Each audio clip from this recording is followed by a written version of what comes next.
NDA ने 5 घंटे का बिहार बंद बुलाया। इस बंद में आगजनी से लेकर महिलाओं का अपमान तक वो सब कुछ देखने को मिला, जिसको एनडीए अब तक आरजेडी का जंगल राज बताती आई है।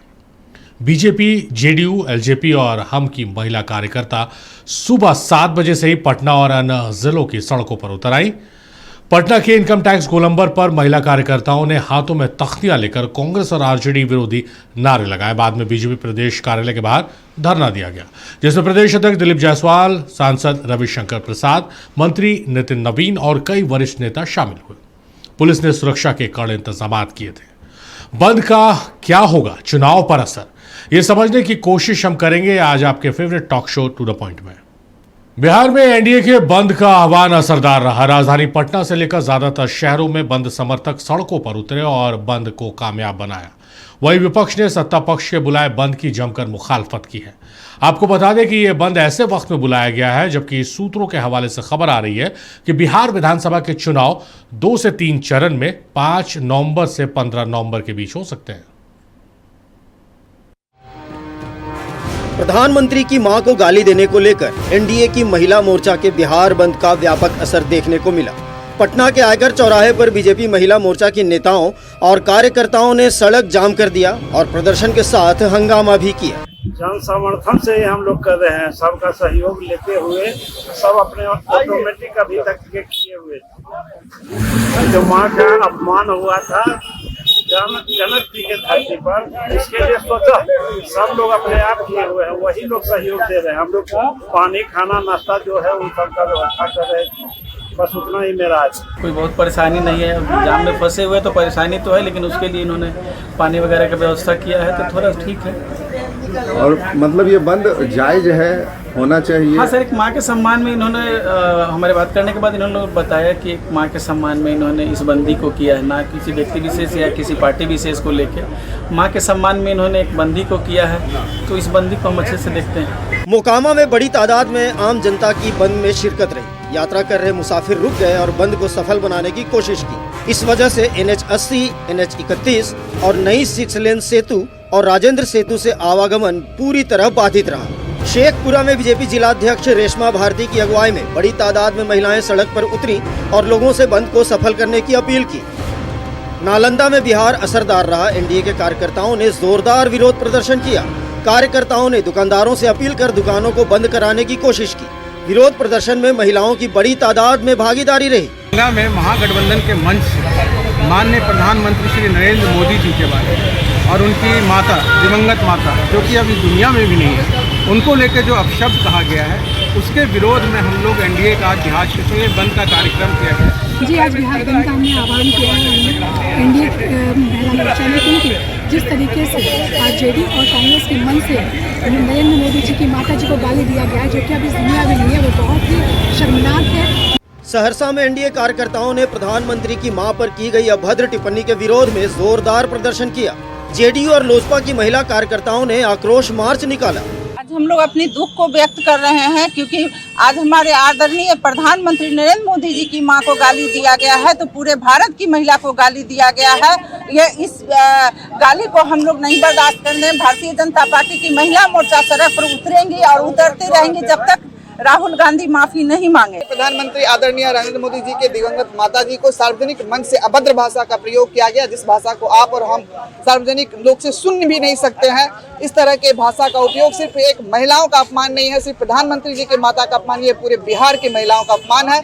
हम लोग सड़क पे उतरे हैं तो आदर पूर्वक, निवेदन पूर्वक सभी हमारा आज बिहार बंद का आह्वान है। बिहार बंद हो, और ये हमारा तब तक जारी रहेगा जब तक कि पूरे बिहार की महिलाओं के साथ, पूरे देश की महिलाओं के साथ तेजस्वी यादव और राहुल गांधी सार्वजनिक रूप से माफी नहीं मांगे। सत्ता पक्ष के बुलाए बंद से महागठबंधन कतई सहमत नहीं। कांग्रेस का कहना है कि वोट चोरी को लेकर उनकी लड़ाई जारी है और आगे भी जारी रहेगी। वोट चोरी का मामला है, सबसे गंभीर मामला है, जनता से जुड़ा हुआ मामला है। जनता के हर एक अधिकार पे हमला होता है। अगर वोट चोरी होती है तो हम वोट चोरी का मुद्दा लेके जनता की आवाज बनकर लड़ाई लड़ रहे हैं और वो लड़ाई जारी रहेगी। और सैकड़ों हजारों गाड़ियों का हम देख रहे थे, पूरा आवागमन चालू है पूरा बिहार में। अरे ये सब बंद का कोई असर होने वाला है जी?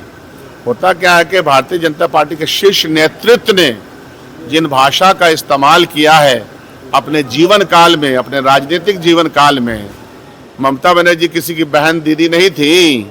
ओ दीदी, ए दीदी, उपहास उड़ाते हुए किसके शब्द है ये?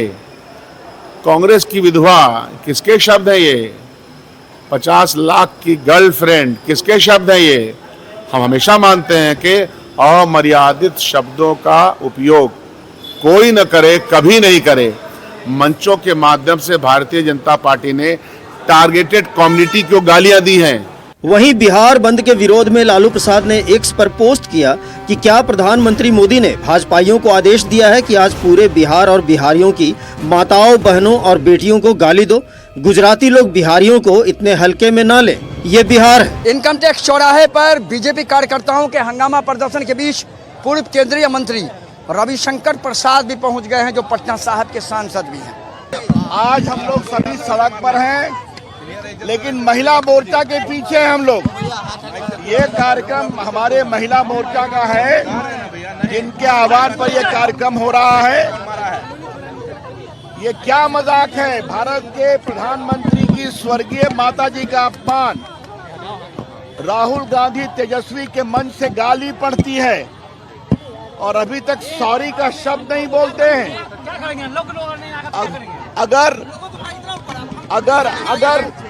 हमारा दूर का भी कार्यकर्ता होता तो हम कार्रवाई करते। फिलहाल रविशंकर प्रसाद भी सड़कों पर उतर गए हैं और प्रदर्शनकारियों ने पुलिस वैन को भी रोका है।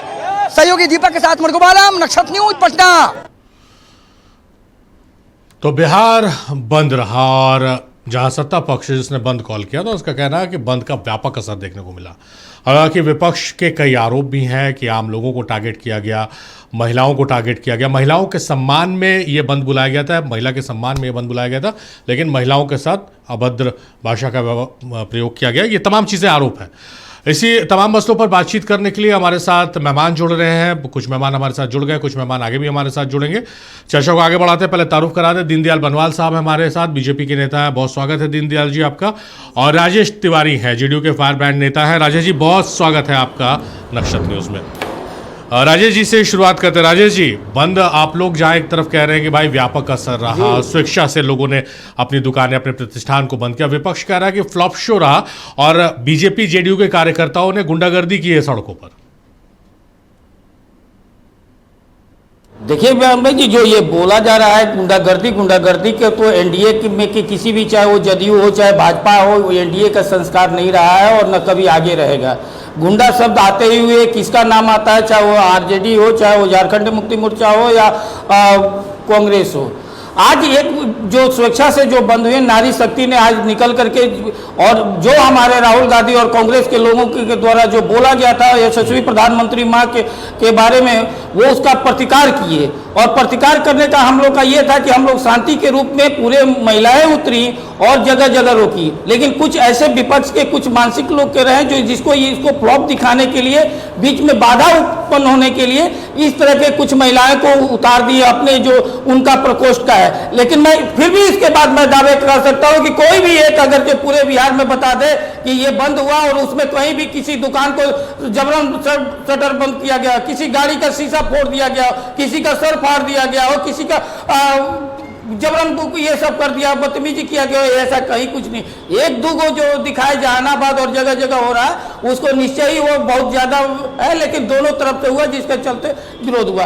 देखिए, हम लोग कभी भी शांति के, और जहां तक इस विरोध की बात है, अभी हम सुन रहे थे आप ही के चैनल पर जो कह रहे थे, कोई कह रहे थे कि जर्सी गाय बोला गया है, कोई 50 करोड़ का गर्लफ्रेंड बोला गया है, ये क्या है? मैं कह रहा हूं कि ये तो गलत है, फिर भी बोला गया है। दीदी कह रहे हैं कि बोला गया है, ये क्या है? तो हम कह रहे भैया ये गाली नहीं है। अगर गाली है तो जो कांग्रेस के नेता ने गाली दिया है, जो खुलेआम कांग्रेस के मंच से गाली दिया है, क्या वो आप टीवी चैनल पर बोल सकते हैं? नहीं बोल सकते हैं, क्यों? क्योंकि वो गाली है, लेकिन जो गाली नहीं है वो बोल सकते हैं। आपस डिबेट में होता है या मंच से होता है एक दूसरे को। अगर जो कोई हमारे और आपके बीच में कोई अगर या जो आरजेडी के प्रवक्ता, कांग्रेस के प्रवक्ता के बीच में कुछ असंसदीय भाषा निकल जाए, उसको आप गाली नहीं सकते। लेकिन गाली वो होता है जो आप सरेआम नहीं बोल सकते, सरेआम वो ऐसा बात नहीं कर सकते हैं। तो यही बात है कि आज जिस तरह से विपक्ष का आज पूरा उद्बोधन हुआ, बिहार की नारी शक्ति ने दिखा दिया कि जो बिहारियों का अपमान करेगा, जो देश की माताओं का, बहनों का अपमान करेगा, निश्चय ही बिहार की और देश की माताएं इसका बहिष्कार करेंगी। यही कारण है कि देश में 11 साल से और बिहार में जो है विगत 20 सालों से ये बाहर है, और आने वाला 25 से 30 फिर से ये बाहर होने का लिए बिहार के माताओं ने, बिहार की नारी शक्ति ने ठान लिया है। चलिए, अब दीनदयाल बनवाल जी का रुख कर लेते हैं। दीनदयाल जी, आप बिहार नहीं गए थे, लेकिन बहुत करीब से आप चीज़ों को देखते हैं, समझते हैं। मुझे संभवतः यकीन भी है पूरा कि आप दिन भर आज खबरों में बने रहे होंगे। किस रूप में आप बंद को देखते हैं? और बंद की जो विपक्ष एक और आरोप भी है, एक आरोप तो हमने राजेश से ले लिया, दूसरा टाइमिंग को लेकर भी विपक्ष सवाल कर रही है कि भाई अब चुनाव कॉल होने वाला है और ऐसे में सत्ता पक्ष वहाँ बंद बुलाकर इमोशनल कार्ड खेलने की कोशिश कर रही है। सबसे बड़ी बात यह नहीं है, सबसे बड़ी बात यह है कि बंद करना क्यों पड़ा। अगर हमसे गलती से निकल गया है कोई शब्द, हमारे कार्यकर्ता से निकल गया है, तो क्या राहुल गांधी जी या तेजस्वी यादव जी माँ के सम्मान में भी एक सॉरी नहीं बोल सकते थे? परंतु नहीं, हवा देना है। जब राजनीति को आप हवा देंगे, जब आप ऐसी अभद्र शब्दों का जब आप समर्थन करेंगे, तो कुछ ना कुछ प्रतिक्रियाएं तो होगी। और प्रतिक्रियाएं ऐसी है, यह सिर्फ भाजपा का, मैं देख रहा था उस भीड़ में भाजपा का कार्यकर्ता जरूर हैं। अच्छा दीनदयाल जी, लेकिन आप साथ में देखें, आप जो बोल रहे हैं उसी पे एक सवाल उठ रहा मन में। आप लोग लगातार जो बोल रहे हैं कि तेजस्वी माफी नहीं मांगे, राहुल गांधी माफी नहीं मांगे। 27 को ये घटना हुई, 28 तारीख को सचिन पायलट जो महासचिव है पार्टी में, उन्होंने बाकायदा प्रेस कॉन्फ्रेंस करके इसकी निंदा की है, उन्होंने माफी मांगी है। देखिए मनोज झा, आपका समय आएगा, आपका भी समय आएगा दीनदयाल जी। हाँ, देखिए क्या है कि दो बातें होती है। देश के प्रधानमंत्री की माँ का के साथ ऐसा, फिर आपको प्रवक्ता खोजने की जरूरत क्या है? जिनके वहां चल रहा था, राहुल गांधी का चल रहा था, प्रियंका गांधी का चल रहा था रोड शो, तो वहां क्या राहुल जी एक बार आगे बढ़कर कि नहीं नहीं ये गलत शब्द है और मैं उस कार्यकर्ता पे कार्रवाई करते हुए ये मैं माफी मांगता हूं, इतना शब्द कह के बिहार की जनता को जो उद्वेलित होने से बचा सकते थे, परंतु नहीं। देखिए, राजनीति मां के साथ सम्मान और अपमान का बात सवाल कहां से आ सकता है, कैसे आ सकता है? वह शब्द आप बोल सकते हैं क्या सादिक भाई? आप वह शब्द बोल सकते हैं जो शब्द बोला गया है? एकदम गलत है, नहीं बोला गया है। सवाल बस वही है। सवाल ये है, देखिए ये कैसे उठता है, ये एक कार्यकर्ता कैसे ऐसा शब्द एक मंच से बोला जा सकता है? मंच से नहीं बोला जा सकता है। कुल मिला के क्या है कि यह मानसिकता, ओछी मानसिकता का एक झलक है। देखिए, बिहार की जनता है, यह बुद्ध का राज्य रहा है, और वहां अगर इस तरह की शब्दों का इस्तेमाल किया जाए तो निश्चित तौर पे आने वाला कल, जो आज ये कह रहे हैं ना कि 20 साल से इनकी राजनीति बिहार में चल रही है, ये तो एक ऐसा उन्होंने डाला है कि अब चुनाव ही नहीं रहा। जब महिलाएं 60 करोड़ भारत की महिलाएं और बिहार की महिलाएं एकजुट होकर उनके विरोध में मत देगी, तो कौन सा पार्टी ऐसा है जो वहां सरकार बनाने का सोच भी सकता है? पहले वोट चोरी का मुद्दा और अब एक नया मुद्दा। कुल मिला के क्या है कि हमें लग रहा है कि इन लोग का हार मानना तय हो गया है, तो अब किसी तरह बवाल खड़ा करें, अब बवाल खड़ा करके राजनीति को बवाल में ढकेल दें। चलिए, अब क्षितिज का रुख करते हैं। क्षितिज, हम अपने दर्शकों को और हमारे जो मेहमान हमारे साथ जुड़े हुए हैं, अगर टेलीविजन स्क्रीन, स्टूडियो में जो मेहमान है वो तो टेलीविजन स्क्रीन देख पा रहे हैं, राजेश जी पता नहीं देख पा रहे हैं कि नहीं। ये तस्वीरें हैं, जैसे राजेश जी कह रहे थे कि बहुत बंद समर्थकों का, आम जनता का भी सहयोग मिला, लेकिन यहाँ पर जो देखने को मिल रहा है कि जबरन किस तरह से दुकानें बंद कराई गई। क्षितिज, ये तोड़ फोड़ और मारपीट की भी तस्वीरें हैं हमारे पास। क्षितिज, बंद पूरी तरह से सफल, सत्ता पक्ष की तरफ से कहना है कि बंद पूरी तरह से सफल रहा, आम आवाम का भी समर्थन मिला। एक भावनात्मक मुद्दा है ये, और उसमें तमाम चीज़ें अब सत्ता पक्ष की तरफ मुंह होती नजर आ रही हैं। देखिए, दो चीज़ें हैं। एक, बीजेपी के बहुत बड़े विद्वान जदयू के विद्वान प्रवक्ता बैठे हुए हैं, इन्होंने तोड़ कर बताया कि कौन सा बयान सही होता है, कौन सा बयान गलत होता है। इन्होंने बताया कि वो निंदनीय नहीं है जो प्रधानमंत्री ने जर्सी गाय कह दिया। क्यों? क्योंकि ये शब्द बोला जा सकता है। ये निंदनीय है अगर सारिका पासवान, हमारी प्रवक्ता, को किसी व्यक्ति ने कहा कि उन्हें निर्वस्त्र, मैं शब्द का, उन्होंने जो शब्द लिखा था उसका प्रयोग नहीं कर रहा हूं, निर्वस्त्र करके रोड पर इसे घुमाना चाहिए। उस व्यक्ति को किस प्रकार से हाथ नतमस्तक है प्रधानमंत्री उसके सामने, और भाजपा के में उसको सम्मानित कराया गया। तो क्या किया गया? उसको सम्मानित किया गया भारतीय जनता पार्टी के द्वारा बोलने पर, ऐसा बोलने पर। ये लोग आज निकले हुए हैं रोड पर, ये लोग बात करते हैं। इब्राहिम जी ये कह रहे हैं बंद का समर्थन। ये लोग इतने घबराए हुए थे कि एक एम्बुलेंस को रोक दिया इन्होंने। शायद हमने तस्वीरें देखा है, एक एम्बुलेंस जिसमें प्रेग्नेंट महिलाएं थी, डिलीवरी के लिए जा रही थी, उस एम्बुलेंस को रोक दिया, कहा नहीं तुम उधर से जाओ। क्यों? ये लोग निकले कितने थे? 10 गो, 5 गो, 6 गो लोग मिल करके सब जगह कोई एम्बुलेंस रोक रहा था। एक जज की गाड़ी रोक दी गई, सोचिए। और यहां पर बैठ करके बड़ा बड़ा ज्ञान दे रहे हैं दोनों प्रवक्ता मिलकर के। दोनों प्रवक्ताओं से मैं पूछना चाहता हूं, क्या राहुल गांधी की मां नहीं है क्या? क्या मणिपुर में वो जो बेटियों का जिसको निर्वस्त्र करके घुमाया गया था, क्या वो किसी की मां, किसी की बहन, किसी की बेटी नहीं है क्या? क्या बिहार में लगातार हो रहे हैं रेप, क्या वो किसी की मां, किसी की बहन, किसी की बेटी नहीं है क्या? क्या वो लोग देश की, क्या प्रधानमंत्री की ही मां है? मैं चलिए एक पत्र दिखाता हूं आज। मैं चाहूंगा आपकी पीसीआर टीम से कि हमें जूम करके दिखाए, और जदयू के प्रवक्ता को शर्म करनी चाहिए। कम से कम इस पत्र का लिहाज रखिएगा। आपके नेता, आपके मुख्यमंत्री, बिहार के मुख्यमंत्री को डीएनए पर सवाल उठाया था प्रधानमंत्री जी ने, और किस प्रकार से भावुक, एक दिन माननीय नीतीश कुमार जी भी भावुक हुए थे, लेकिन उनकी भावनाओं का कद्र नहीं है। यह पत्र मैं दिखा रहा हूं, जो पत्र नीतीश कुमार जी ने लिखा था और कहा था कि आप सारे मंच से हमारे डीएनए पर सवाल उठाए हैं, यह सही नहीं है। और मोदी जी ने सवाल उठाया था। यह निर्लज्ज प्रवक्ताओं को, इन लोगों को देखना चाहिए, समझना चाहिए। क्या नीतीश जी की मां नहीं है क्या?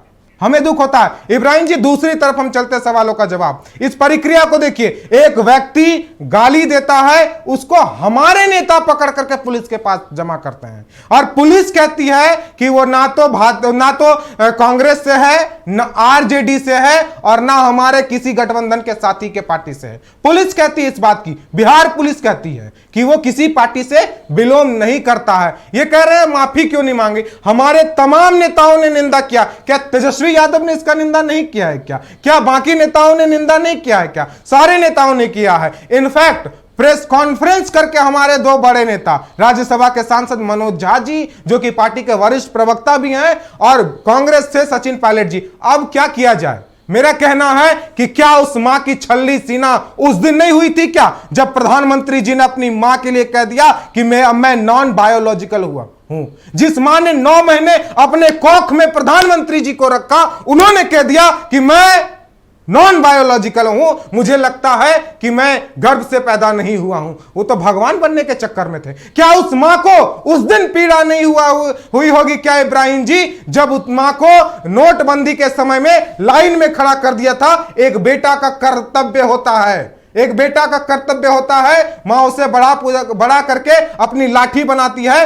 क्या प्रधानमंत्री जी, अगर आप संदेश देना चाहते थे तो प्रधानमंत्री जी आप खुद लाइन में खड़े हो जाते, लेकिन नहीं, आपने पहले भी राजनीति के लिए अपनी मां को प्रयोग किया है, आपने उसमें लाया है। यह गलत है। किसी की भी मां होती है। इब्राहिम जी, मेरा निवेदन है भारतीय जनता पार्टी से, आप मुद्दों पर चुनाव लड़िए, बेरोजगारी पर लड़िए चुनाव, महंगाई पर चुनाव लड़िए। आपको चुनाव लड़ना है तो अपराधों पर चुनाव लड़िए, आपको लड़ना है तो फैक्ट्री लगाने पर लड़िए, आपको लड़ना है तो किसानी पर लड़िए, लेकिन इस मुद्दों को दफन करने के लिए मां की राजनीति मत कीजिए, मां की राजनीति मत कीजिए। राजेश तिवारी जी, डीएनए आप तो सुन रहे थे और कुछ बोलना भी चाह रहे थे। डीएनए से लेकर बायोलॉजिकल तक सारी बातें उठा दी आरजेडी के प्रवक्ता ने।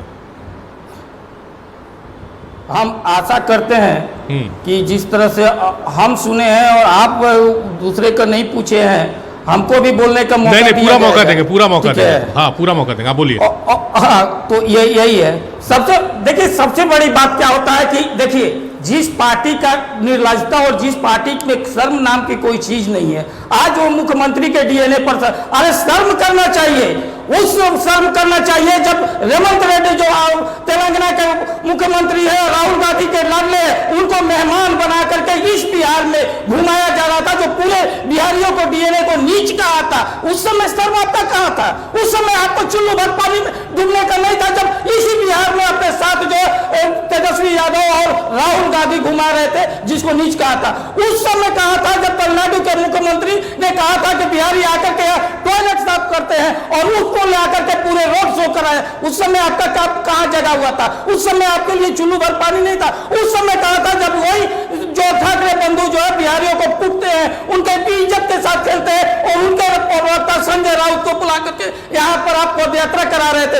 उस समय आपका कहा था? हकीकत यह है कि ये जंगल राज वाले लोग हैं, ये बिहार की अस्मिता के साथ नहीं खेलते हैं। जब विकास की बात आता है तो विकास नीतीश कुमार का आता है और जंगल राज का आता है तो किसी का भी आप देख लीजिए देश में किसका नाम आता है। तो इन लोगों का यही सच्चाई होता है, काम इन लोगों का कहीं नहीं बोलता। और आप बोल रहे हैं कि क्या बोले होते, अगर यह बोले हुए तो शर्म है तो आप बोल दीजिए। आप किसी पर आप इस चैनल पर बोल रहे हैं ना, नक्षत्र चैनल पर, कि बायोलॉजिकल बोला गया था, ये डीएनए पर बोला गया था, आप बोलना दीजिए। जो आपके नेता बोले हैं, जो शब्द प्रधानमंत्री उनके मां के लिए बोले हुए, वो शब्द बोल दीजिए।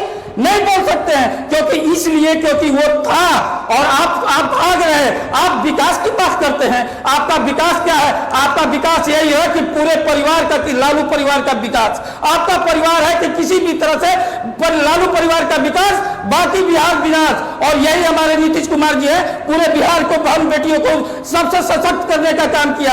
शिक्षा के क्षेत्र में आज बिहार में देख लीजिए, महिला सशक्तिकरण में बिहार सबसे टॉप है और बिहार में जितना महिलाओं को सशक्त करने का योजनाएं चलाया गया है, जितना सशक्त किया गया है नवंबर 2005 से, उतना देश में एक उदाहरण और एक नजीर पेश होता है। लेकिन आप लोग को कुछ नहीं है। आपको लिए राजमाता राबड़ी देवी और राजकुमारी निशा भारती और रोहिणी आचार्य ही आपके लिए सब कुछ है, बाकी बिहार के विकास के लिए आपको कुछ नहीं किए। इसलिए कम से कम विकास पर बात करने के पहले, और लालू यादव ने क्या क्या बोला था ये किसी से छुप गया है?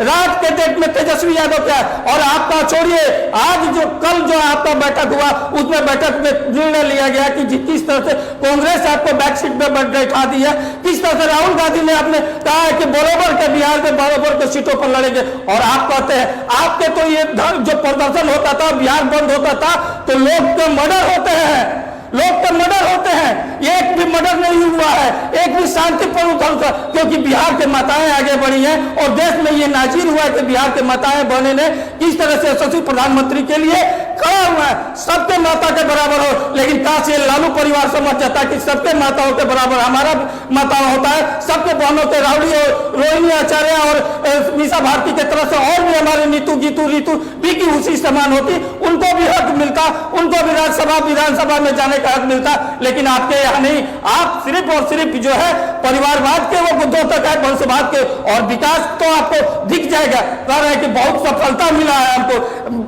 चुनाव आ गया है। अरे चुनाव आ गया, चुनाव से हम लोग तो 5 साल काम करते हैं, उसका रिजल्ट आने वाला है और निश्चय ही बिहार में फिर 25 से 30 माननीय मुख्यमंत्री नीतीश कुमार जी का एनडीए का सरकार बनेगा। चलिए दीनदयाल बनवाल जी, आप भी कुछ ऐड करना चाह रहे थे, क्षितिज जो बोल रहे थे उसमें। नहीं, मुझे समझ में नहीं आ रहा है कि कोई एक बातें जब हुई है तो उस पर उदाहरण देना और उसको कहीं ना कहीं जस्टिफाइड करना, ये कहाँ का डिबेट है? अगर आप जस्टिफाइड कर रहे हैं कि नहीं नहीं उन्होंने जो कहा पहले यह कहा गया, यह हुआ वो हुआ, तो इससे यह अर्थ निकलता है कि इंडी गठबंधन ये चाह रही है कि हमने जो कहा, हमारे कार्यकर्ताओं ने जो कहा सही कहा। फिर तो यही अर्थ निकला ना। अर्थ का कम से कम टीवी डिबेट में भी जाकर अगर एक माफी मांग लेते कि हाँ भाई देश के प्रधानमंत्री की मां का बात है, पूरे दुनिया में जो एक प्रधानमंत्री, जब कोई देश का नाम आता है तो प्रधानमंत्री का आता है, और उनकी मां के बारे में अगर कोई गाली निकल रहा है और उसके बाद भी अगर यहां जस्टिफाई करके हमारे प्रवक्ता उसको जस्टिफाइड करने में लगे हुए हैं, तो ये बहुत शर्म की बात है। और मुझे लग रहा है ये पार्टियों को आत्ममंथन करना चाहिए। चलिए, यह आत्ममंथन की जरूरत है, ना कि डिबेट की। चलिए क्षितिज, कम शब्दों में आप अपना जवाब दीजिएगा। देखिए, पहले हमारे भाई से पूछ लीजिए कि ये कुछ मंथन उंथन किए हैं, कोई बात सुने हैं कि पता चला उठ कर क्या करके बोलना शुरू कर दिए हैं। हमारे नेताओं ने इसका विरोध किया है हुजूर। आपको आप देखते देखते कुछ है नहीं, खाली बोल देते हैं। हमारे प्रवक्ता बोलेंगे ना, क्या बोलेंगे, हमारे पार्टी का होगा तब हम माफी मांगेंगे। आपके तो पार्टी के प्रधानमंत्री ने बयानबाजी किया, हम तो आईना दिखा रहे हैं कि हम कह रहे हैं कि किसी की मां को राजनीति में ले आना चाहिए। सारिका पासवान जी पर अभद्र टिप्पणी किया गया, हमने लीगल लड़ाई लड़ी, बात को फिर बकवास कर रहे हैं, फिर बकवास कर रहे हैं, फिर फालतू बकते हैं। नहीं आने वाला है, कुछ बोलने तोलने आता नहीं है। आने वाला जब नहीं मन किया है। उठ करके ये आरजेडी को सिर्फ राज्य को लूटने के अलावा इनका और कोई अर्थ नहीं है। इनको जब भी डिबेट में बुलाइए तो खाली हल्ला करेंगे, चिल्लाएंगे। चिल्लाने से जनता वोट नहीं देगी आपको, आप समझ लीजिए। दे दिया, चुप रहिए। हाँ, वही तो मैं बोल रहा हूँ, आप चुप रहिए। आप इस तरह की भाषा बोल के आप नहीं, आप क्या जस्टिफाइड करना चाह रहे हैं कि वो जो गाली दिया ठीक किया? आप यही बोलना चाह रहे हैं? नहीं, आप हमको यही आप ये बोलना चाह रहे हैं कि उन्होंने जो गाली दिया ठीक किया है? आप पहले अपने आप को सुधारिए, आरजेडी सुधारिए, आरजेडी की मानसिकता सुधारिए। इससे देश और राज्य नहीं चलने वाला है। गाली गुप्ता करके अगर आप दिंदयाल जी, नहीं मिलने वाला है, बिल्कुल नहीं मिलने वाला है। दिंदयाल जी, क्षितिज और राजेश जी हमारे साथ बने रहेंगे। वक्त एक ब्रेक का हो गया, ब्रेक के उस पार भी हम चर्चा जारी रखेंगे। स्वागत आप सभी का ब्रेक के बाद। तो 2017 में जीएसटी लागू होने के 4 महीने बाद गांधीनगर में एक रैली को संबोधित करते हुए राहुल गांधी ने जीएसटी का फुल फॉर्म बताया था गब्बर सिंह टैक्स। अब जीएसटी 2 के साथ इसे गुड एंड सिंपल टैक्स करार दिया जा रहा है। एसबीआई की रिसर्च रिपोर्ट का दावा है कि वेटेड एवरेज जीएसटी की जो शुरुआत में 14.4% थी, जीएसटी 2 में घटकर महज 9.5% होने जा रहा है। ये टैक्स बदलाव है या टैक्स क्रांति, ये समझने की कोशिश हम करेंगे आज आपके favourite talk show to the point में।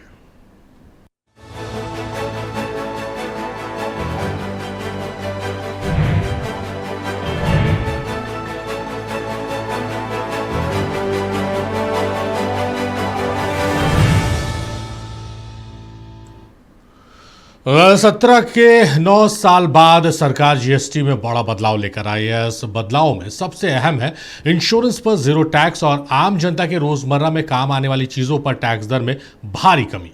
टैक्स में ये बदलाव 22 सितंबर से लागू होंगे।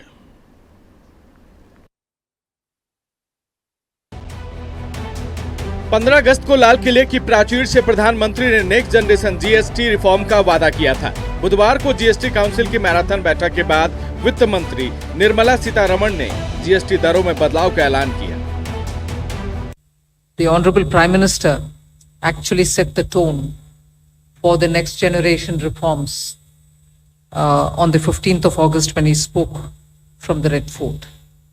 So, and he desired that we give the benefit to the people at the earliest. He mentioned Deepavali, but I'll go through the decisions in detail a bit, but this reform is not just on rationalizing rates.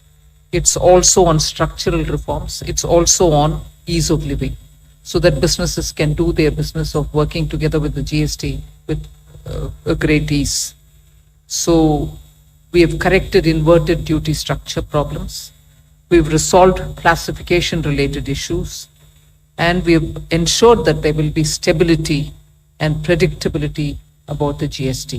अब तक GST के 4 slab थे, 5, 12, 18 और 28%। सरकार ने 12 और 28% के slab खत्म कर दिए हैं और 40% का नया स्लैब जोड़ा है। टैक्स में बदलाव का असर ये है कि हमारे और आपके घरों में रोजमर्रा के इस्तेमाल की वस्तुएं, तेल, शैम्पू, ब्रश, शेविंग क्रीम, मक्खन, पनीर, दूध की बोतल और डायपर अब पहले से सस्ती हो गई है। किसानों पर हमारा देश निर्भर है। अमेरिकी टैरिफ के दबाव से किसानों को बचाने के लिए किसानी, बागवानी और ड्रिप इरिगेशन से जुड़ी तमाम चीजों पर टैक्स घटाकर 5% पर ले आया गया है। सरकार ने सबसे बड़ी सौगात स्वास्थ्य क्षेत्र को दी है। भारत दुनिया का पहला देश है जहां हेल्थ और लाइफ इंश्योरेंस दोनों पर टैक्स की दर 0 हो गई है। इतना ही नहीं, स्वास्थ्य से जुड़ी तमाम चीजें जैसे डायग्नोस्टिक्स से ऑक्सीजन तक सब 5% के टैक्स स्लैब में अब आ गए हैं। पहले जो सामान 28% के सीन टैक्स वाली स्लैब में थी, अब उन्हें 40% की नई स्लैब में डाल दिया गया है। पहले ये एक्स फैक्ट्री लगती थी कि अब इनकी खुदरा कीमत पर 40% जीएसटी लगेगा। इनमें ऑनलाइन जुआ भी शामिल है, जिस पर 28% की टैक्स स्लैब को बढ़ाकर 40% करने का केरल ने विरोध किया था, क्योंकि इससे राज्य में 2 लाख लोगों का रोजगार मिला हुआ है। देखिए, केंद्र सरकार ने बहुत बड़ी राहत दी है। जीएसटी जब से लागू हुआ, मुझे लगता है ये सबसे बड़ी राहत है। और जिस समय जीएसटी लागू हुआ था, प्रधानमंत्री जी ने कहा था कि ये जीएसटी काउंसिल बनेगा, जिसमें सभी राज्यों के वित्त मंत्री होंगे, केंद्रीय वित्त मंत्री होंगे, और ये लोग समय समय पर तय करेंगे कि स्लैब में क्या अंतर होना चाहिए। हमारी सरकार हठधर्मिता से नहीं चलती है।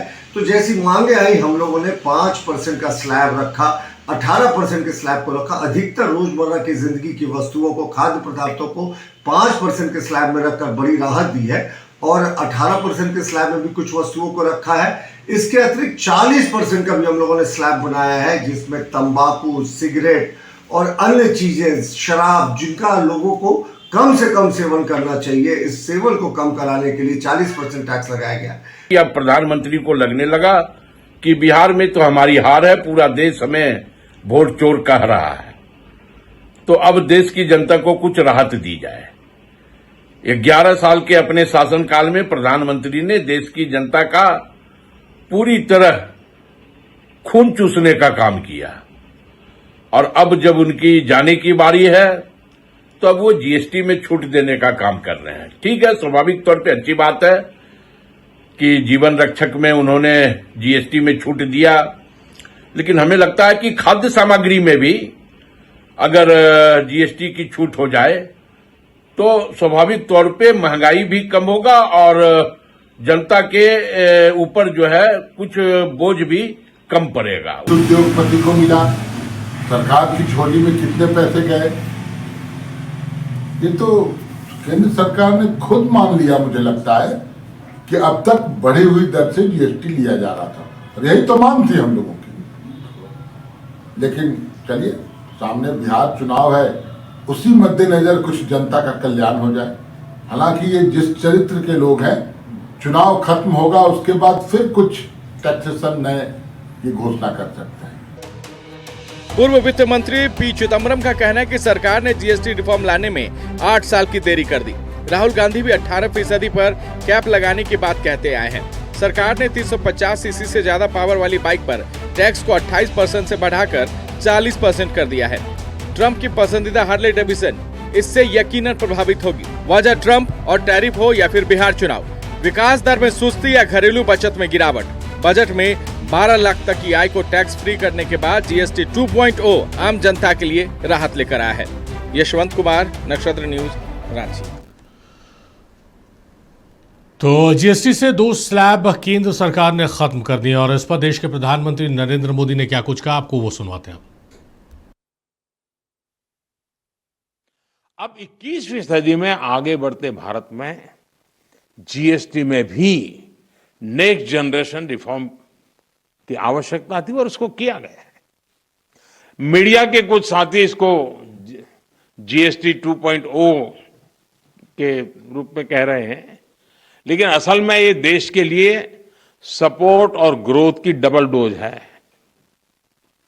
डबल डोज यानी एक तरफ देश के सामान्य परिवार की बचत, और दूसरी तरफ देश की अर्थव्यवस्था को नई मजबूती। नए जीएसटी रिफॉर्म से देश के हर परिवार को बहुत बड़ा फायदा होगा। गरीब, न्यू मिडिल क्लास, किसान, महिलाएं, स्टूडेंट्स, नौजवान, सभी को जीएसटी टैक्स कम करने से जबरदस्त फायदा होने वाला है। पनीर से लेकर के शैम्पू साबुन तक सब कुछ पहले से कहीं सस्ता होने वाला है, और इससे आपको महीने का खर्च, रसोई का खर्च भी बहुत कम हो जाएगा। स्कूटर, कार पर भी टैक्स कम कर दिया गया है। इसका बहुत फायदा उन नौजवानों को होगा जो अभी अपनी नौकरी शुरू कर रहे हैं। अब 21वीं सदी में चलिए, तो जीएसटी के नए रिफॉर्म्स हैं और उसको लेकर चर्चा को आगे बढ़ाते हैं। मेहमान हमारे साथ जुड़े हुए हैं। पहले विपक्ष का ही रुख कर लेते हैं, क्योंकि महंगाई एक बड़ा मुद्दा था विपक्ष के लिए और अब उसका जवाब भी शायद मिलता दिख रहा है इस नए रिफॉर्म से। क्षितिज, किस रूप में इसको देखेंगे? क्योंकि भाई घरेलू उत्पाद, जो मिडिल क्लास है, कृषि है, इसमें बहुत बड़ी राहत है। इंश्योरेंस को जीरो टैक्स स्लैब में रखा गया है, लेकिन जो 40% के टैक्स स्लैब में रखा गया है नशीले पदार्थ जो है, तो उसको छुड़ाने की भी एक कोशिश है। किस रूप में आप देखते हैं इसका? तो हमको लगता है आप स्वागत करेंगे। देखिए इब्राहिम, हम पूरे खुले दिल से जीएसटी 2.0 का स्वागत करते हैं और ये विपक्ष की सबसे बड़ी जीत है, क्योंकि सड़क से लेकर के सदन तक इवन हमारे नेता प्रतिपक्ष दुकान दुकान जा कर के प्रधानमंत्री जी को ये समझाने का, वित्त मंत्री जी को ये समझाने का, हमारे तमाम नेताओं ने ये समझाने का कोशिश किया था कि हमारे देश को जीएसटी, जो गब्बर सिंह टैक्स आपने पहले लगाया था 8 वर्षों तक, उससे कितना नुकसान हो रहा है। दूसरी तरफ इस चीज को देखा जाए तो इब्राहिम जी, लेकिन सवाल अब भी ये बनता है कि आखिरकार इतने दिनों तक क्यों, आखिरकार इतने 8 सालों तक आपने हमारे गरीब जनताओं को किस प्रकार से पॉकेटमारी, हमारे नेता ने इस बात को कहा कि पॉकेटमारी किया गया गरीब जनताओं का। तेजस्वी यादव जी ने इस सवाल को उठाया था, तो उस पॉकेटमारी को रोका गया है, जिसका हम खुले दिल से स्वागत करते हैं। अगर तंबाकू का बात किया जाए तो वो 40% के स्लैब में होनी भी चाहिए। क्यों? क्योंकि उससे सेवन कम होगा। जो इसका विरोध करते हैं हम उस पर नहीं जाते हैं, लेकिन हमारा मानना है कि इसे 40% के दायरे में लाया जाना चाहिए। आपको याद होगा कि हम लगातार लड़ाई लड़े हैं कि जो स्टेशनरी, जो लोगों के पढ़ने की कॉपी किताब, ये सारी पेंसिल, ये सारी चीजें थे, उस पर 18% जीएसटी थी इब्राहिम जी, उसको 0% जीएसटी के स्लैब में लाया गया। वो खुशी की बात है, वो हमारी जीत है। इसके बाद जो खाने, दूध, पनीर, आटा इत्यादि जो चीजें जिस पर 5% जीएसटी लगा दिया गया था, इंश्योरेंस, जिसको लेकर के आपको याद होगा कि आम आदमी पार्टी के राज्यसभा के सांसद राघव चड्ढा जी ने भी सवाल उठाया था राज्यसभा में इस चीजों को। तो तमाम चीजों की लड़ाई लगातार विपक्ष लड़ी है, देर सही, लेकिन हाँ, सरकार के कान पर जू रेंगी है और सरकार ने इसे अपनाया है। यह खुशी की बात है और हम इसे खुले हाथ से इसका स्वागत करते हैं। राजेश तिवारी जी का रुख करते हैं। राजेश तिवारी जी, 2 सवाल है आपसे। पहला सवाल तो ये है कि जो डिसीजन हुआ है, जो फैसला हुआ है, पहली बार विपक्ष, चलिए क्रेडिट लेते हुए भी उसकी सराहना कर रहा है उस डिसीजन का, और बिहार में चुनाव है, कितना बड़ा असर, क्योंकि आम जनता जो है वो त्राहिमाम कहीं ना कहीं महंगाई से करती है, तो कितना बड़ा फायदा उसको चुनाव में आपको मिलने वाला है इस फैसले से? देखिए इब्राहिम जी, विपक्ष क्रेडिट ले, हमको क्रेडिट लेने की कोई जरूरत नहीं है, जनता हमारी क्रेडिट है। आप अब तेजस्वी यादव भी जीएसटी के लेकर के बोल रहे हैं, तो ये तो अच्छी बात है ना। उनको भी अगर जीएसटी समझ में आ जा रहा है तो कोई बात नहीं है, लेकिन इसको भी देखिए, कुछ लोग ऐसे हैं कि इसको चुनाव से, बिहार के चुनाव से जोड़ रहे हैं। भैया ये देश का है, पूरे देश के सर्वसम्मति से पूरे वित्त मंत्री जीएसटी काउंसिल में शामिल होते हैं, पूरे देश के जीएसटी, और वो सब मिल करके इसको सहमति दिए हैं। 2 दिन का ही जो ये कार्यशाला था 1 दिन में खत्म हुआ, इससे बड़ा उपलब्धि क्या होगा। और आप विरोध जो कर्नाटक और केरला का जो गवर्नमेंट किए थे उसके भी समाधान हुआ। देखिए इन लोग विपक्ष इतना कंफ्यूज है कि इनको समझ में नहीं आता है कि क्या सपोर्ट करे, क्या विरोध करे। अभी सपोर्ट करेंगे, फिर कुछ दिन के बाद विरोध कर देंगे। याद कीजिए कि यही संसद में जब बजट पेश हुआ था तो पूरा विपक्ष बोला था कि ये बजट चुनावी मुद्दा को देख करके बिहार के बजट बिहार के फेवर में बनाया गया है, ये बिहार का बजट है। और उसके बाद जब ये बिहार में आते हैं तो कहते कुछ केंद्र सरकार दे ही नहीं रहा है, कहाँ डबल इंजन की सरकार है। निश्चय ही एनडीए सरकार, चाहे देश के यशस्वी प्रधानमंत्री नरेंद्र मोदी जी हो या बिहार के विकास पुरुष नीतीश कुमार जी हो, जनता के प्रति जवाबदेह हैं, जनता के हित के जवाबदेह हैं। और यही कारण है कि हम लोग जनता के जो भी मांगे होती है उसके पूरा किया जाता है। देश के लाल किले से जो है किस तरह से प्रधानमंत्री जी ने मांग की, कहा था कि आज के डेट में अब आर्थिक क्रांति का युग है, और उसी के तहत जीएसटी का जिक्र किया था कि आने वाले समय तक, दीपावली तक की हम इस पर सुधार करेंगे, जहां जहां कमियां हो विश्व के जिस तरह से औद्योगिक चेंज हो रहा है, आर्थिक स्थिति का परिवर्तन हो रहा है, हर देश का मामला जो चेंज हो रहा है, उसको देखते हुए जरूरी था और वो आज हुआ। इसके लेकर के पूरे देश की जनता माननीय प्रधानमंत्री नरेंद्र मोदी जी को धन्यवाद दे रही है कि उन्होंने जो कहा वो करके दिखाया और इसका फायदा आम जनता को होगा, व्यापारी वर्ग का होगा, यहाँ तक कि हर वर्ग का होगा और वो वर्ग जो रईसी वाला जिंदगी जीते हैं उन पर असर पड़ेगा। तो गरीबों के लिए, ये मजदूरों के लिए, किसानों के लिए, सबके लिए ये जो आपका आज का जो हुआ है जीएसटी काउंसिल के निर्णय, ये सराहनीय है। चलिए दीनदयाल जी, विपक्ष स्वागत कर रहा है आप ये फैसले का। मुझे लगता है कि अब जो समय बचा हुआ डिबेट में हम लोग अब शोर नहीं होगी स्टूडियो में, क्योंकि विपक्ष की भी कहीं ना कहीं मांग लंबे समय से रही है महंगाई को लेकर, और उसका जवाब विपक्ष को मिल गया, आम जनता को भी शायद मिल गया, आप लोगों ने दे दिया। नहीं इब्राहिम जी, जब जब कर का बात आती है, देखिए जीएसटी का मैं 10 साल से राज्य सरकार का सलाहकार समिति में भी हूँ। मैंने भी कई बार यहाँ से भिजवाने का प्रयास किया था। देखिए जीएसटी हो या कर प्रणाली हो, कर प्रणाली जितना सरल रहेगा, जितना तर्कसंगत रहेगा, देश और राज्य का उतना ही तरक्की होगा। जब जीएसटी लगाया गया था उस समय ये कहा गया था कि नहीं राज्य बर्बाद हो जाएगा, परंतु ऐसा हुआ नहीं। आपको याद होगा जब जीएसटी लग रही थी तो 8200 करोड़ रुपया का अपना कलेक्शन होता था। आज 24,000 करोड़ का कलेक्शन झारखंड का हुआ है। कुल मिला के आज 3 गुना हुआ। आप निकाल के डेटा देखिएगा, डेटा पे जैसे ही आप जाएंगे तो आपको लगेगा कि नहीं जीएसटी कितना तर्कसंगत था और आज के समय में उसे और भी ज़्यादा तर्कसंगत किया जा रहा है। देखिए कैंसर की दवाई टैक्स फ्री की गई है, जीवन रक्षक दवाई टैक्स फ्री की गई है, आप health insurance, life insurance tax free की गई है। यह पैसा कहीं ना कहीं जनता का जेब में जाएगा तो वो ज़्यादा से ज़्यादा खर्च करेंगे और जब खर्च करेंगे तो फिर से वह एक जीडीपी के रूप में हमारा राज्य और देश में एक मार्केट बड़ा होगा और वो जीडीपी के रूप में बड़ा होगा, जो कहीं ना कहीं आज जो अमेरिका जो हमें कई तरह का प्रतिबंध लगा रहा है उसका भी एक जवाब होगा। यह जो 40% लगाया गया है तो 40% में कई चीजें हैं, जैसे सोडा है, सोडा मिश्रित जितने भी कोल्ड ड्रिंक है उसे भी लगाया गया है, जो आपको भी पता है और सबको पता है कि वो बाहरी कंपनी है, बड़ी कंपनी है और बाहर से आती है, निश्चित तौर पे वह हमारे हेल्थ को भी खराब करता है। तो ये सारी चीजें किसी न किसी रूप से जनता का फायदा होने जा रहा है और जब जनता का फायदा होता है तो राज्य का भी फायदा होता है और देश का भी फायदा होता है। तो 1970 ईस्वी में का डेटा निकाल के देखिए, जब कांग्रेस आईटी विभाग चला रही थी उस समय 65 से लेके 82% तक इनकम टैक्स लगाया जाता था और कुल कितना राजस्व आता था, सिर्फ 4200 करोड़।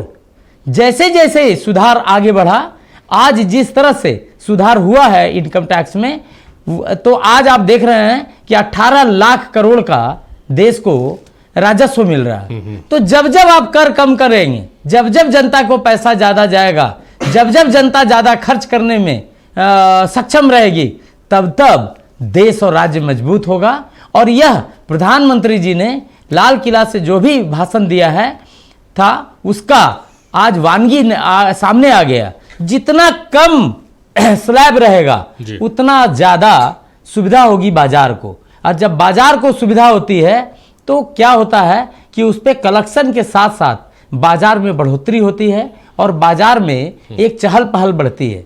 जीएसटी एक ऐसा मुद्दा है जिसे व्यापारी वर्ग हो या ग्राहक का वर्ग हो, ये दोनों वर्ग को फायदा होना है। ग्राहक का जीएसटी तो पे करता है ग्राहक, सचमुच पूछा जाए, व्यापारी वर्ग तो उसका संकलन करके जमा करती है। तो व्यापारी वर्ग का सिर्फ इतना ही फायदा है कि उन्हें 4 तरह का कर जहां कलेक्शन करके हिसाब करना पड़ता था, अब उन्हें 2 ही तरह का कर का हिसाब करना पड़ेगा, तो उसका भी समय बचेगा, परंतु जनता खुशहाल होगी।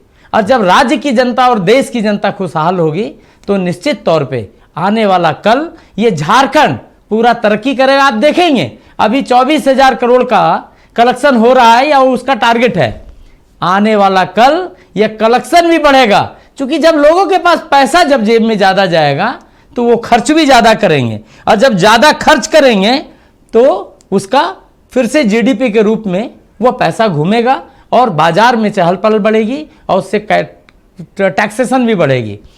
40% जो कर लगाया गया, ये इतना तर्कसंगत करके लगाया गया, 350 से ज्यादा सीसी का मोटरसाइकिल आप देखिए जो आमतौर पे आम लोग नहीं लेते हैं, है ना, उस पर लगाया गया। 1200 सीसी से ज्यादा कार पे लगाया गया है। सोडा युक्त पेय पदार्थ लगाया गया है। पान मसाला सिगरेट और गुटखा पे लगाया गया है। निश्चित तौर पे जिसकी कोई आवश्यकता देश में नहीं है, लेकिन कुछ वर्ग ऐसा है जो उसे यूज करती है, तो भाई आप कर दीजिए ताकि बैलेंस हो। जो कर 18% से 28% से 18 लाया गया, जो 18 से 5 लाया गया है, भाई 12 से 5 लाया गया है, निश्चित तौर पे उसका बैलेंसिंग भी चाहिए। तो बैलेंसिंग के लिए सरकार ने, मोदी जी को मैं बधाई देना चाहता हूं, वित्त मंत्री को मैं बधाई देना चाहता हूं। उन्होंने बहुत ही सरलीकरण के साथ बहुत ही सटीक रूप से जीएसटी लाया है, और मुझे ऐसा लग रहा है कि इस जीएसटी से देश की जनता, व्यापारी, विपक्ष, सब लोग इसके फायदा उठाएंगे। और जो भी सरकार जहां है, यहां भी एक तरह से सोचें तो आरजेडी की सरकार है, जेएमएम की सरकार है, लेकिन वह भी अगर तरक्की करेगी, उनके जेब में भी पैसा ज्यादा जाएगी, तो राज्य का तरक्की होगा। और हमें खुशी है कि राज्य की तरक्की होगी तो भारतीय जनता पार्टी हो या कोई भी पार्टी हो, सभी पार्टी इससे खुश होंगे, जनता खुशहाल होगी। और इस जीएसटी को मैं अंतिम रूप से बस इतना ही कहना चाहता हूं, बधाई के साथ मैं इसे पूरा स्वागत करता हूं। चलिए क्षितिज, जो पहला सवाल आपसे पूछे कि आप लोग महंगाई के मुद्दे पर लगातार बोलते रहे, दूसरा जो ट्रंप जिस तरह से कृषि पर अपना अख्तियार चाहता था, उसके बाद भी आप लोगों का कहते जवाब दो, लेकिन इसमें देखने को मिल रहा है कि वो कहते हैं ना कि action speaks louder than words. तो बयान देने के बजाय अपने जो लोग हैं, हमारा जो एमएसएमईज है, हमारा जो मैन्युफैक्चरिंग है, उसको सशक्त कराने की तरफ देश का जो ये नया डिसीजन है, देश के प्रधानमंत्री और बीजेपी की सरकार ने, एनडीए की सरकार ने जो लिया, वो उसकी तरफ इशारा साफ तौर पर कर रहा है। देखिए इब्राहिम जी, आपके चैनल पर जब इस चीज को लेकर टैरिफ पर डिबेट हो रहा था, हमने कहा था 60,000 से ज्यादा एमएसएमई कंपनियां बंद हो गई है। क्या सरकार के पास कोई नीति या नियत है कि वो कंपनियां सस्टेनेबल हो पाए और बाजार में चल पाए? तो हमने इन सारी चीज़ों का मांग उठाई थी, और हमने कहा था करारा जवाब हम इस पर नहीं मांग रहे थे, हम करारा जवाब मांग रहे थे जो वो सरेंडर शब्द जो वो यूज कर रहे थे उस पर मांग रहे थे। दूसरी चीज, हमारे ये सबसे बड़ी जीत है, वो इसलिए क्योंकि हम लगातार इस चीज को उठाते आए हैं, लेकिन हम इसको चुनावी मुद्दा इसलिए कहते हैं, उसका कारण है। कारण यह है कि आपने भी देखा था कि कई वर्षों तक, 7 वर्षों तक, 6 वर्षों तक बीजेपी द्वारा गैस के दामों को 1,300 रुपया रखा गया था, 1,350 रुपया। जब झारखंड और बाकी जगहों 2-4 जगहों की चुनाव आई तो उसको 200 रुपया घटाया गया था और कहा गया था कि ये रक्षाबंधन का गिफ्ट है। तो हमारा कहना है कि आप चुनावी मुद्दा नहीं देखिए इसको, वो मत कीजिए। लेकिन हाँ, ये अच्छी बात है कि विपक्ष की बातों को सुना जा रहा है। लेट हुआ है, समय लगा है, इसमें 8 वर्ष लग गए हैं। अब इससे फायदा यही नहीं होगा केवल कि लोग ज्यादा सामान खरीदेंगे, बल्कि जीएसटी चोरी कई बार इसलिए कर दिया जाता था क्योंकि छोटे व्यापारियों को जीएसटी समझ में ही नहीं आता था। वो 4 तरह का स्लैब किसी सीए के पास जाकर के उनको उसको भरवाना पड़ता था, वो जीएसटी फिर भी नहीं समझ पा रहे थे, बार बार उनको समझने में दिक्कत हो रहा था। ये कह रहे जीएसटी आया तो जिसके बहुत सारे फायदे हुए, इन्होंने कहा फिर 70 में चले गए, कहे 70 में इतना पैसा आता था, उसका क्या इतना वो लिया जाता था। लेकिन 70 में जितना भी पैसा आता था 1970 में, उस पैसे से यूज करके के आईआईटी, एनआईटी, आईआईएम, एम्स जैसे बड़े बड़े संस्थानों को बनाया गया था। भाखड़ा नांगल डैम, डीबीसी जैसे चीजों को बनाया गया, तो उस चीजों को नहीं भूलना चाहिए, वो मैं याद दिला दे रहा हूं इनको। लेकिन हाँ, बिल्कुल सही है, हमारी अर्थव्यवस्था इससे मजबूत होगी। लेकिन हाँ, क्या ये 8 वर्ष पहले जब हमारे नेताओं ने, ये सोचने वाली बात है इब्राहिम जी, ताकि अगर कल को दूसरी नीतियां बनाई जाएगी केंद्र सरकार के द्वारा तो इन चीजों पर विचार करना आवश्यक है कि क्या जब हमारे नेता जीएसटी को लाया जा रहा था उस वक्त जब ये कह रहे थे, और जब मनमोहन जी के सरकार में जीएसटी लाया जा रहा था तो बीजेपी इसकी विरोध कर रही थी, आपको याद होगा, और ये हमारे दीनदयाल बर्नवाल भाई भी जा रहे थे। बीजेपी के किसी नेताओं ने सदन में इस चीजों को नहीं उठाया, शायद बर्नवाल जी उठाए थे, ये बहुत स्वागत योग्य है, लेकिन नहीं उठाया था कि इसको 2 स्लैब में रखा जाए। हमारे नेताओं ने उठाया था, और इस चीजों को अगर पहले ही इसको वो कर दिया जाता तो आज देश को इतना दिक्कत नहीं होता, और लोगों को महंगाई के कारण कई परिवारों को इससे दिक्कत नहीं होता। और वो जो थालियां जिससे चीजें छीन ली गई थी, जिससे खाना छीन ली गई थी, उसमें फिर से थालियां भरेगी, फिर से रोटी अधिक होगा। ये देख कर राजेश जी, समय कम है, वो फाइनल कमेंट आपका कम शब्दों में चाहेंगे। ये देखिए, मेरा फाइनल यही कमेंट है कि देखिए अब कौन ये लोग बोल रहा है। सबसे बड़ी बात है कि इसी देश में, अगर देश में सबसे ज्यादा अगर जो राज किया है तो कांग्रेस राज किया है। राजेश जी, लेकिन आपको जीएसटी समझ में आता है? 4 सवाल पूछेंगे आपको, जीएसटी नहीं पता चलेगा, आप कुछ भी बोलते हैं। नहीं, ये हर चीज में ये क्या करना है कि तेजस्वी यादव को भी जीएसटी समझ में आ गया? क्या बात कर रहे हैं आप? अच्छा, सुन लेते राजेश जी का, सुन लेते जी। सुनिए ना, सुनिए। 2 सवाल पूछेंगे, आपको जवाब नहीं है आपके पास। क्या बात करते हैं आप?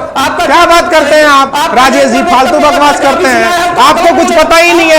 आप उस दिन कहा थे जब 18% इन्वेंट्री पर वसूला जा रहा था जीएसटी, जब गब्बर टैक्स गरीबों से वसूला जा रहा था, उस दिन सोए हुए थे क्या? एक सवाल नहीं पूछे। मोदी है तो मुमकिन है, मोदी है तो मुमकिन है करने में लगे थे। आपको तो समझ में नहीं आता है, बात करते हैं, सवाल नहीं पूछ सकते, आप हिम्मत नहीं है। बताइए, हम आपको पूछ रहे थे, बताइएगा ना जी। सवाल नहीं है आपको पूछने में, सदन में क्या करते हैं आपके नेता? क्यों नहीं कहा कि मैं समय की कमी है, आप बोल रहे थे तो उन्होंने सुना पेशेंस से। राजेश जी आप कुछ भी बोल देते हैं बीच में। अच्छा राजेश जी, आप अपनी बात पूरी कीजिए। राजेश जी अपनी बात पूरी कीजिए, क्या बोलिएगा? क्या आपको कुछ नहीं आता? और जैसा नेता वैसा प्रवक्ता आप सिखाएंगे हमसे, इसलिए आप सिखाएंगे हमको, आप सिखाएंगे, जदयू वाला सिखाएगा हमको, जदयू वाला। अच्छा चलिए, समय समाप्त हो गया, समय समाप्त हो गया। दीनदयाल जी बहुत शुक्रिया आपका, राजेश जी आपका बेहद शुक्रिया, क्षितिज आपका बेहद शुक्रिया। आप लोग मेहमानों ने अपना कीमती वक्त नक्षत्र न्यूज को और इस डिबेट को दिया है। तो मेरे साथ फिलहाल इस विशेष में इतना ही। देखते हैं नक्षत्र न्यूज।